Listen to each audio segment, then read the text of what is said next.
So a few months ago, I made a video about how much I like Demon Slayer. And in that video, I said, "It's probably the new gen shonen I have the strongest emotional connection to at this point."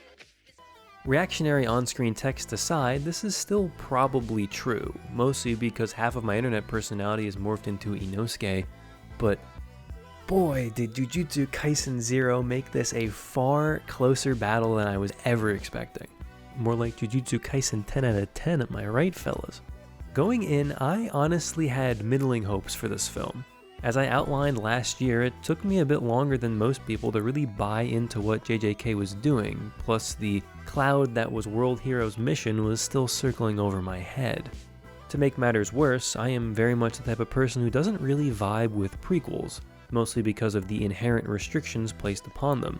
No matter where the story goes, you know there's a specific endpoint all these characters have to end up at. So despite hearing nothing but good things about the Zero manga, I had my expectations in check. And then those expectations were very quickly blown out of the theater and into a different country. It's a close call with Mugen Train, but I think Zero is firmly my favorite shonen movie of all time now. All due respect to 12-year-old Ian and Fusion Reborn. I think if you want to sell someone on this series, you should just show them this film.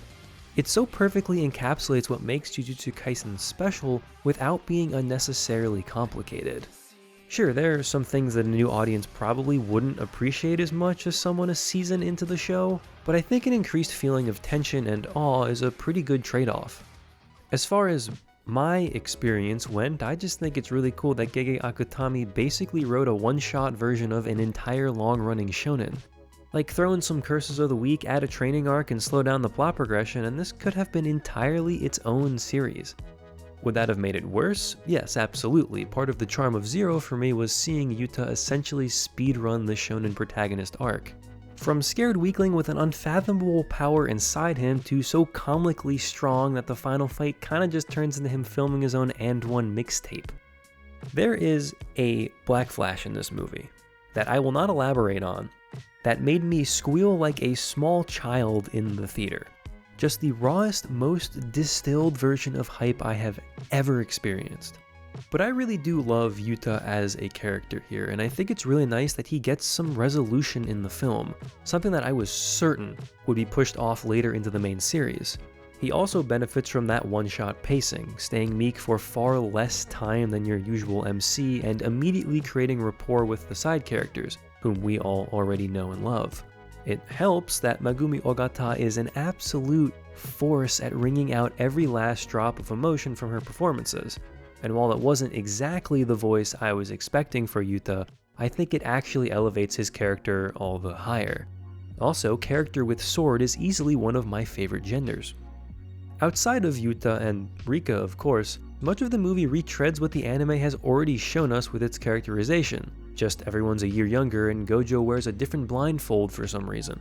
But it was admittedly nice to just get some extra time with Maki, Inumaki, and Panda, as there's never truly enough room for all the side characters in any shonen, particularly one with a main trio. It was extra nice then to also get some time with Geto, someone who was just kinda chillin' for most of the first season. Of course, that fact kind of confuses me, but I've done a good enough job avoiding spoilers up to this point, and I'm not going to start fishing for them now.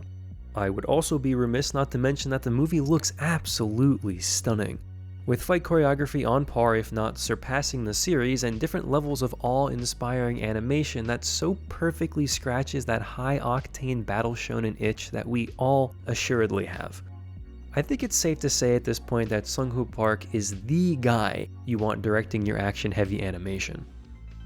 Jujutsu Kaisen 0 is a masterclass in both how to write a prequel well and how to adapt a side story to the big screen. I'm not sure it can really be used as a template for future shonen adaptations because it's kind of a unique case, but it's certainly a film that I think all future shonen movies, canon and non-canon alike, should aspire to emulate. It's a film I greatly enjoyed in the theaters and one I'd easily rewatch right now if it was readily available. So much so that I bought the manga volume not long after watching the movie. It's gotten me more excited than ever for the second season of Jujutsu Kaisen and set a new bar for what I want out of my shonen anime films.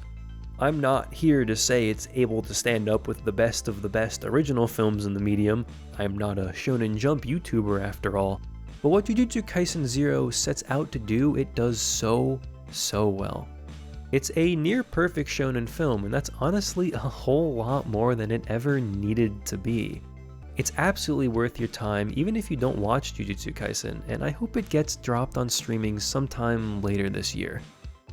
In the meantime, if you'll excuse me, I've got some manga to read.